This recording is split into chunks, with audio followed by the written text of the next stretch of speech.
God is good all the time. 무더위도 지나고 또 비가 쏟아지는 장마철도 지나고 정말 맑은 가을이 되었습니다. 이 가을에 여러분의 가정에 주님의 은혜가 풍성히 넘치기를 기도합니다. 우리 옆 사람을 축복하는 그런 의미에서 사랑합니다, 축복합니다 한번 해볼까요? 서로.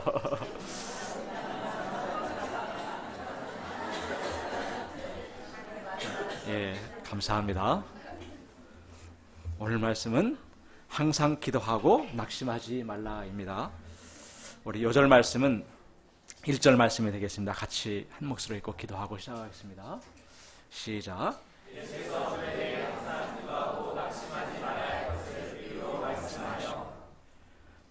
기도하겠습니다. 거룩하신 아버지 하나님, 허물리고 부족한 저희들을 한 주간도 함께 하시고 또 지켜주시고 보호하시고 이 자리에 나오게 하신 것을 참으로 감사합니다. 주님, 저희가 부족하지만 정말 어린아이와 같이 아버지 되신 주님 품 안에 안기고자 합니다. 참 저희를 받아주시고 또 저희의 마음과 또 눈과 또 영의 그 눈을 열어주셔서 띄워주셔서 또 귀를 열어주셔서 사랑하는 주님의 그 음성을 듣는 귀한 시간 될 수 있도록 도와주십시오. 처음부터 끝까지 함께 해주시기를 간절히 기도합니다. 우리 주 예수 받들어 기도했습니다. 아멘. 우리는 신앙생활을 시작하면서 기도를 해왔습니다.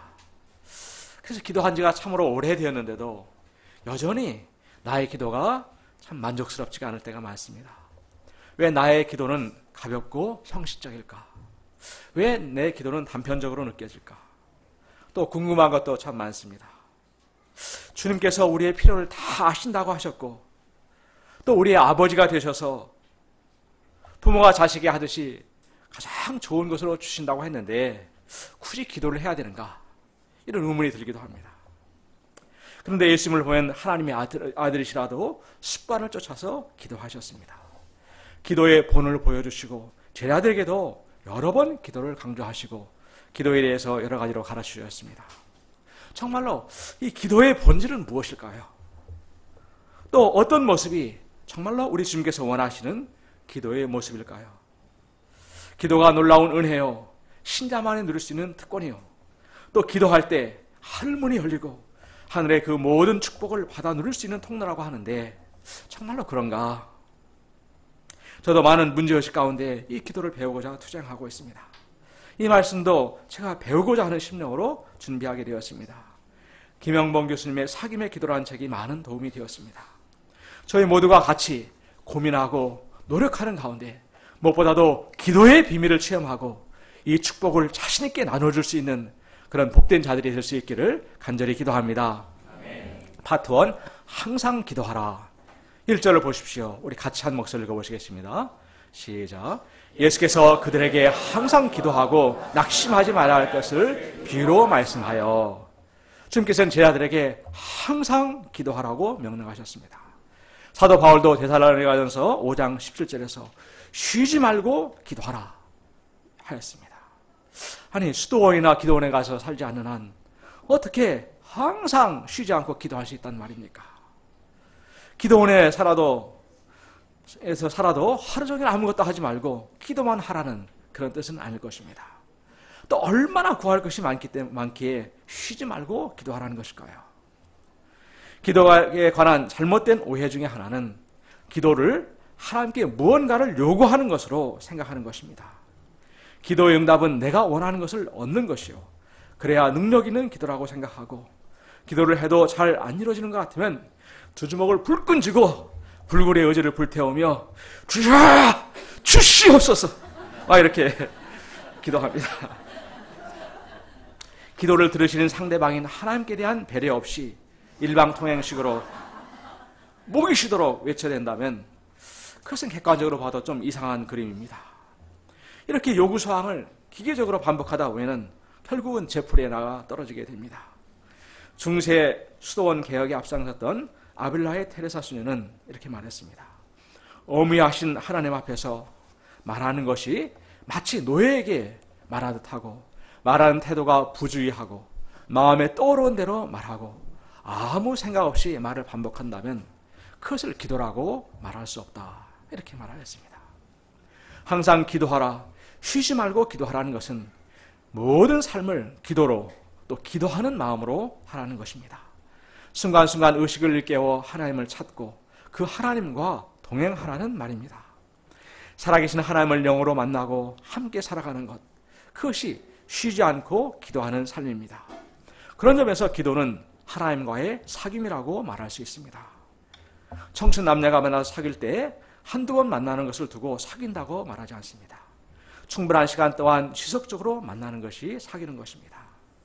서로에 대해서 마음을 열고 좋아해야만 사귐이 가능합니다. 또 사귐의 기본은 대화이지만 때로는 속삭이기도 하고 말없이 걷기도 합니다. 손을 잡고 노래를 부를 때도 있고 때로는 다투기도 합니다. 아무리 공간적으로 멀어도 무슨 수를 써더라도 사귐을 이어갑니다. 그러면서 서로를 알아가게 되고 더욱더 깊이 사랑하게 됩니다. 그 관계성이 깊어지고 발전하게 됩니다. 하나님과의 기도를 통한 사귐도 마찬가지입니다. 기도는 하나님을 사모하여 지속적으로 만나는 것입니다. 마음과 영혼을 열고 하나님과 소통하는 것입니다. 말로, 속삭임으로, 때로는 침묵으로, 찬양으로 주고받는 것입니다. 때로는 격렬한 감정이 오고 갈 수도 있습니다.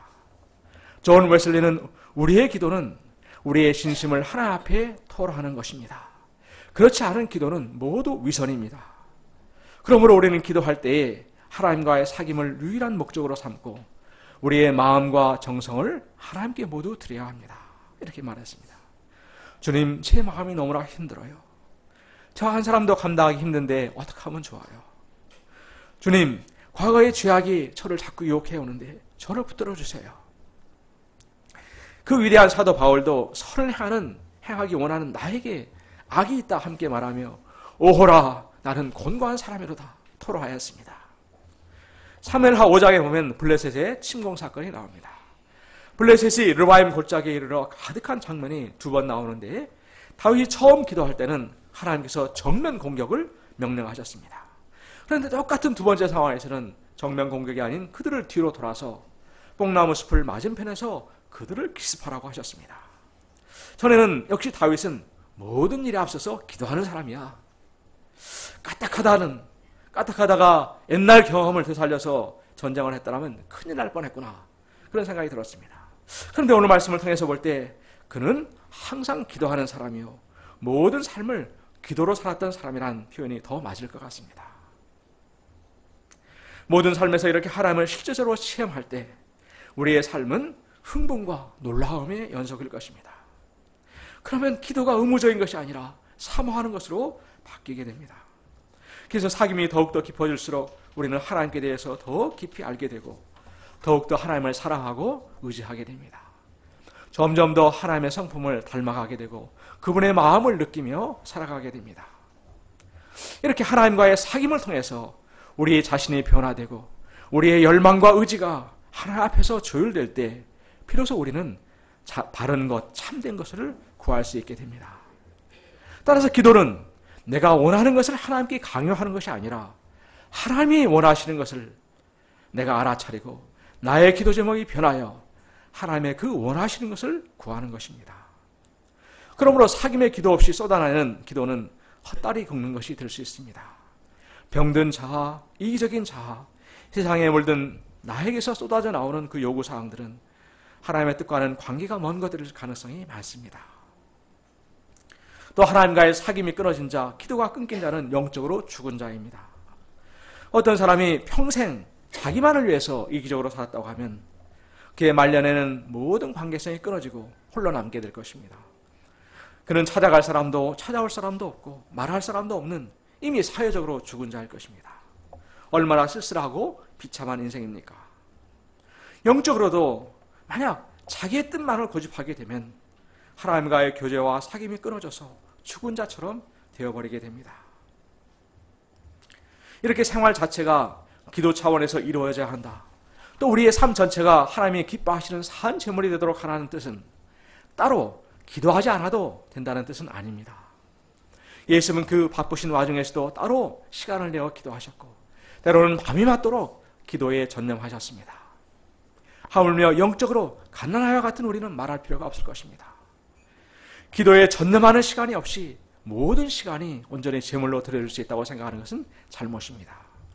우리가 삶 전체를 기도로 만들고자 하는 마음이 크면 클수록 더 많이 더 깊이 기도해야 합니다. 하루 일정 시간을 내어 하나님과 깊이 대면하는 시간을 가져야 합니다. 그러므로 우리는 한두 시간 기도하고 나서 오늘 몫의 기도를 다 했다 하고 털고 일어나서 하나님을 망각하고 살아가서도 안 되고, 또 하나님의 뜻대로 사는 것이 기도야 하며 시간의 성소를 허물어서도 안 됩니다. 바람직한 기도는 충분한 시간을 내서 하나님과 깊은 사귐에 전념하는 습관을 유지하면서 그 기도의 힘으로 하루 종일 하나님과 동행하는 삶을 살아가는 것이라 말할 수 있습니다. 우리 현대인들은 참으로 바쁘게 살아갑니다. 걸어가면서 그냥 걸어가는 사람이 없습니다. 그냥 문자를 하거나 뭔가를 보면서 걸어갑니다. 누군가 유명한 신학자가 현대인의 삶을 이렇게 표현하였습니다. 우리는 매사에 피상적으로 대한다. 늘 자신이 아닌 존재로 살고 우리 자신과 함께 있지 못하며 수많은 계획과 사업으로 항상 분산되어 있고 여러 갈래로 찢겨 있다. 그래서 진실로 원하지 않는 수많은 일들을 하고 진실로 뜻하지 않은 수많은 말들을 하며 정말 필요하지 않은 것들을 추구하고 가치도 없고 의미도 없다는 사실을 알면서도 그것을 얻으려고 자신을 지치게 한다. 그래서 정말 현대인의 많은 우울증, 공황장애 등 수많은 정신 그런적인 문제들이 일어나고 있습니다. 이렇게 비상적인 삶을 살아가기 쉬운 우리가 어떻게 주님과의 깊은 교제, 사귐을 가질 수가 있을까요? 우리 15절을 보십시다. 같이 한번 읽어보시겠습니다. 시작. 사람들이 예수께서 만져주심을 바라고 자기 어린아이를 데리고, 여기서 어린아이는 다른 복음서와 달리 갓난아기 또는 젖먹이를 뜻하는 브레페라는 헬라어가 사용되었습니다. 유대인들이 대개 3살 무렵에 젖을 떼었기 때문에 아마 2-3살 정도의 아이들을 데리고 온 것이 아닌가 생각됩니다. 예수님께 은혜를 받은 많은 사람들이 심지어 이런 젖먹이들까지 예수님께서 안수해 주심을 바라고 데리고 나왔던 것 같습니다. 제자들은 이들은 주님의 사역에 방해만 될 뿐이라 생각하고 애들은 가라 하면서 이렇게 물리치려 했던 것 같습니다. 그러나 예수님께는 어떻게 말씀하셨습니까? 16절을 보십시오. 시작. 예수께서 그 어린아이들을 불러 가까이 하시고 이르시되 어린아이들이 내게 오는 것을 용납하고 금하지 말라. 하나님의 나라가 이런 자의 것입니다. 그런데 예수님께서는 그 어린아이들을 가까이 부르시고 아마도 그 품에 안으셨을 것입니다. 그리고 하나님 나라가 이런 자들의 것이라고 말씀하셨습니다. 어린아이들은 그저 좋아서 안기고 달라붙습니다. 단순히 기쁨으로 막 나옵니다. 그런데 나이가 들고 어른스러워질수록 자꾸 저 뒷자리, 구석자리를 찾는 것이 그 어른들의 속성이고 어린아이들은 이렇게 맨 앞에 나앉아 있습니다. 어린아이는 뭔가 잘 보이려는 그런 꾸밈이나 가식이 없습니다. 그 어떤 숨은 야망도 없습니다. 의심하지 않습니다. 주님께 나아갈 때도, 주님께 기도할 때도 이런 어린아이와 같은 마음과 태도를 가질 때 하나님 나라, 천국이 임하게 된다고 말씀하십니다. 시편 131편에서 다윗은 이렇게 노래로 기도하였습니다. 주님, 이제 내가 교만한 마음을 버렸습니다. 오만한 길에서 돌아섰습니다. 너무 큰 것을 가지려고 나서지 않으며 본에 넘치는 놀라운 일을 이루려고 하지 않습니다. 오히려 내 마음은 고요하고 평온합니다. 젖된 아이가 어머니 품에 안겨있듯이 내 영혼도 젖된 아이와 같습니다. 엄마 품에 안긴 젖된 아이의 내면이 어떻겠습니까? 젖된 아이는 무엇을 달라고 보채거나 부산하게 두리번거리지 않습니다. 가만히 안긴 채에 그 엄마의 그 따뜻한 체온을 느끼며 즐길 뿐입니다. 엄마의 그 모습을 응시하고 즐거워하며 엄마의 그 향기를 맡고 만족한 미소를 짓습니다. 더 이상 바랄 것도 없고 무서울 것도 없습니다. 세상을 다 얻은 것 같이 넉넉한 그런 마음입니다. 그가 바라본 하나님, 또 우리가 어린아이처럼 나아가 바라봐야 할 그 하나님은 어떤 분이십니까? 이 거대한 우주에서 정말 한 점보다도 더 작은 나를 아시는 주님, 또 나의 작은 신음에도 응답하시며 풍성한 은혜를 베풀어 주시는 주님, 또 모든 존재와 생명의 근원이 되신 하나님, 또 십자가에서 이 비천한 죄인인 나를 위해서 모든 것을 아낌없이 쏟아부어 주신 그 하나님이 되십니다. 기도는 뭔가를 부산하게 하는 것이 아니라 그 품 안에 안겨 먼저 참 쉼과 안식을 누리는 것입니다. 거기에서부터 진정한 상임이 시작됩니다. 이렇게 먼저 고요한 침묵의 시간, 나의 주님을 묵상하는 시간을 갖고자 할 때 제일 어려운 점이 무엇입니까? 아마 몰려오는 세상 잡념들일 것입니다. 그러나 컵 안의 흙탕물이 시간이 지나면 가라앉아 맑은 물이 되듯이 생각의 잡념들은 자연히 가라앉을 것이기 때문에 우리가 조급해할 필요가 없습니다. 파트 2, 반드시 그 원한을 풀어주리라. 2절에서 8절입니다. 우리가 기도를 하지만 시간이 지나도 상황이 조금 더 변화되지 않거나 나아지지 않을 때 마음에 낙심이 되어 슬그머니 기도를 중단해버리기 쉽습니다. 예수님께서는 한 과부의 비유를 통해서 낙심하지 말고 기도해야 됨을 가르쳐 주십니다. 어떤 도시에 하나님을 두려워하지 않고 사람을 무시하는 악한 재판장이 있었습니다. 그런데 그 도시 한 과부가 자주 그에게 가서 내 원수에 대한 나의 원한을 풀어주소서 간청하였습니다. 이는 달리 말하면 내 대적자에게서 나의 권리를 찾아주십시오. 내가 정당하게 당연히 받아 누려야 할 그 권리를 찾아달라는 것입니다. 남편이 사람들의 모함에 넘어가서 생명도 잃고 재산도 다 빼앗겨버려 이 과부는 하루아침에 빈털터리가 되어 거리에 나앉았는지 모릅니다. 이 악한 재판장은 뇌물도 없고 백도 없는 이 과부를 무시하였습니다. 그래서 한동안 대꾸도 하지 않았고 도와줄 마음이 조금도 없었지만 후에 그의 생각이 바뀌게 되었습니다. 5절을 보십시오. 같이 한 목소리 읽어보시겠습니다. 시작. 이 과부가 나를 번거롭게 하니 내가 그 원한을 풀어주리라. 그렇지 않으면 늘 와서 나를 괴롭게 하리라 하였느니라. 이 과부는 해결되지 않으면 도저히 잠을 이룰 수 없는 그 한 맺힌 억울함이 있었기 때문에 자주 가서 번거롭게 심지어는 괴롭게까지 한 것입니다. 그래서 결국은 불의한 재판장이 그 원한을 풀어준 것입니다. 정의가 과부의 그 정당한 권리가 되찾아진 것입니다. 우리 주님께서는 이 비유의 결론으로 이렇게 말씀하십니다. 주께서 또 이르시되 불의한 재판장이 말하는 것을 들어라. 하물며 하나님께서 그 밤낮 부르짖는 택하신 자들의 원한을 풀어주지 아니하시겠느냐. 그들에게 오래 참으시겠느냐. 이 재판장은 불의하고 인정머리도 없지만 하나님은 의로우시고 자비로우시며 긍휼이 풍성하신 분이십니다. 그와 과부를 위하여 기꺼이 정의를 행하시는 분이십니다. 또한 우리는 누구입니까? 과부 같은 그런 존재가 아니라 하나님께서 택하신 자들입니다. 주님의 피로 사신 하나님의 자녀들입니다. 이 하나님께서 택하시고 자녀 삼으신 우리들의 그 맺힌 한을 원한을 풀어주시지 않겠는가? 우리가 당연히 받아 누려야 할 그 권리를 찾아주시지 않겠는가? 오래 참으시겠는가 하는 것입니다. 반드시 속히 풀어주실 것이라는 확고한 믿음을 가지라는 것입니다. 택하신 자녀인 우리들의 원한이 무엇입니까? 집 사고 땅 사고 세상에서 성공하는 것이 하나님께서 택하신 자녀들의 원한은 아닐 것입니다. 택하신 자녀가 당연히 누려야 할 권리를 빼앗기고 과부처럼 억울하게 만드는 그 원수는 바로 사탄입니다. 나의 고질적인 질문자의 싸움에서 사단은 넌 안 돼. 반복해서 넘어지잖아. 포기해. 그냥 포기하고 살아. 라고 말합니다. 절망감, 패배감, 무기력을 심어서 영원히 자기의 종 삼으려고 합니다. 기도의 그 놀랍고 비밀한 축복과 세계들이 분명히 있는데 기도 운명주의를 심어서 기도해봐야 그게 그거지 뭐 달라질 거 있어? 하고 힘을 빼놓습니다. 양들의 구원 역사, 제자 양성 역사에서도 너는 안 돼. 지금까지 안 됐잖아. 앞으로도 안 될걸? 제자나 목자는 내 체질이 아니야 하고 체질론을 심어서 주저앉혀버립니다. 사단에게 농락당하고 있는 그 자녀들을 보면 부모들의 마음에는 피멍이 듭니다. 저는 수년째 기도 생활에서 잘 성장하지 못하는 저의 모습을 볼 때 마음에 한이 맺힙니다. 기도를 통해 그 하나님의 생명과 능력을 충분히 받아들이지 못하는 자신을 볼 때 너무나 억울합니다. 여러분은 어떻습니까? 그러나 우리 주님께서는 분명하게 약속하셨습니다.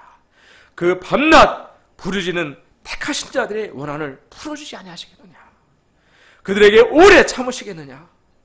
저희가 이 승리의 약속을 믿고 참 다시 기도의 초부터 다져나갈 수 있기를 기도합니다. 공의로우신 하나님, 사랑이 풍성하신 그 아버지 하나님께서 어찌 그 자녀들은 우리가 당연히 받아 누려야 할 그 권리를 못 누리고 있는데도 모른 채 하시겠습니까? 저희가 나의 생각, 세상 생각, 과거의 경험의 자리에서 일어나 이 원한 맺힌 기도의 자리에 다 함께 나아갑시다. 사단과의 전쟁에서 승리를 체험함으로 살아계신 하나님을 만나고 하나님께 영광을 돌리는 저희가 될 수 있기를 간절히 기도합니다. 그런데 때로 우리의 기도의 응답이 지연이 되는 것은 왜일까요? 우리가 드린 그 기도들이 다 공중으로 날아가 버린 것입니까? 절대로 그렇지 않습니다. 우리 주님께서는 택한 자녀들의 그 한 맺힌 기도를 한 톨도 땅에 떨어지지 않게 하십니다. 한 송이 한 송이 눈에 쌓이고 쌓여서 결국은 나뭇가지가 뚝 하고 부러지듯이 마침내 응답해 주시는 주님이십니다. 그 기다림의 시간은 하나님께서 아브라함을 25년간 연단하셨듯이 우리를 연단하시는 시간입니다. 인간적인 생각들을 영적으로 바꿔주시고 순전하지 못한 기도들을 정결케 하시고 또 온전하게 해주십니다. 예를 들어서 메시지를 맡게 되면 처음에는 잘해야 된다는 압박감에 주님, 이 메시지를 잘 전하게 해주십시오. 이렇게 기도를 합니다. 그런데 메시지가 잘 써지지 않으면 머리를 쥐어 싸매다가 결국에는 주님 앞에 무릎을 꿇게 됩니다. 주님, 주께서 제게 무슨 말씀을 하려 하시나이까? 제게 먼저 말씀하여 주십시오. 라고 기도가 바뀌게 됩니다. 8절을 보십시오. 내가 너에게 이르노니 속히 그 원한을 풀어주시리라. 그러나 인자가 올 때에 세상에서 믿음을 보겠느냐 하시니라. 주님께서는 다시 한번 속히 그 원한을 풀어줄 것을 약속하시면서 주님께서 다시 오실 때에 믿음을 보시겠다고 말씀하십니다. 현실에서 부딪히는 여러 가지 고난과 박해 속에서 흔들리지 말고 끝까지 주님 오실 때까지 약속의 말씀을 붙들고 믿음으로 살라는 것입니다. 이사야서 62장 6절 7절은 이렇게 말하고 있습니다. 쉬운 성경으로 같이 한번 읽어보시겠습니다. 시작. 예루살렘아, 내가 내 성벽 위에 파수꾼을 세웠다. 그들은 밤이나 낮이나 쉬지 않을 것이다.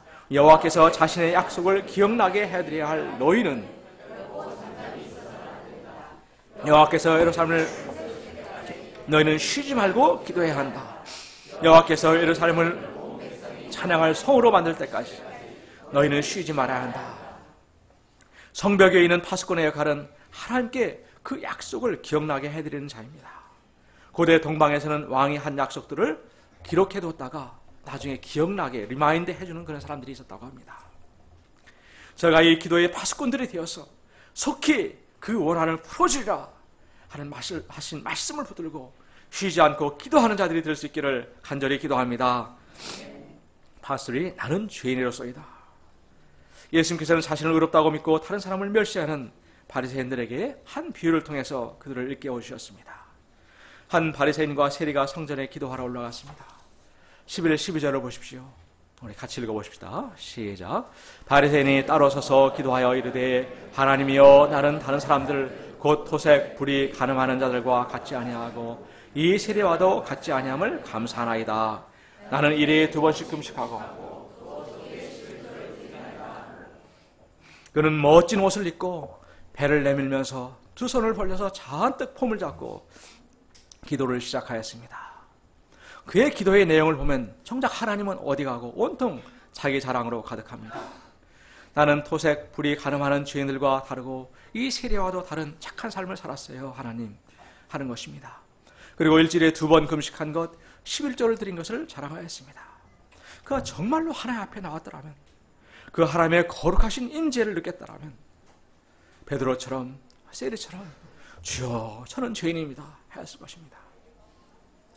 그럼 이 사람은 도대체 무슨 목적으로 이 자리에 나와서 기도 아닌 기도를 하고 있을까요? 아마도 그는 기도했어 하는 그 기도하는 행위 자체를 하기 위해서 나왔던 것 같습니다. 금식하는 것도 원래는 국가적인 재난이나 개인적으로 심각한 문제를 당했을 때 그에 대한 반응으로 식음을 전폐하고 하나님의 개입과 도우심을 구하는 것이 본래의 목적인데, 금식하는 것 자체가 자기를 치장하고 꾸미는 의의가 되어버린 것입니다. 마치 사람들이 나는 100일 기도한 사람이야, 난 조석으로 3,000배를 드린 사람이야. 이렇게 말하는 것과 같습니다. 그리고 우월감 속에서 그렇게 하지 못한 자들을 무시한 것입니다. 반면에 세리는 어떠합니까? 13절을 보십시오. 우리 같이 읽어보십시다. 시작.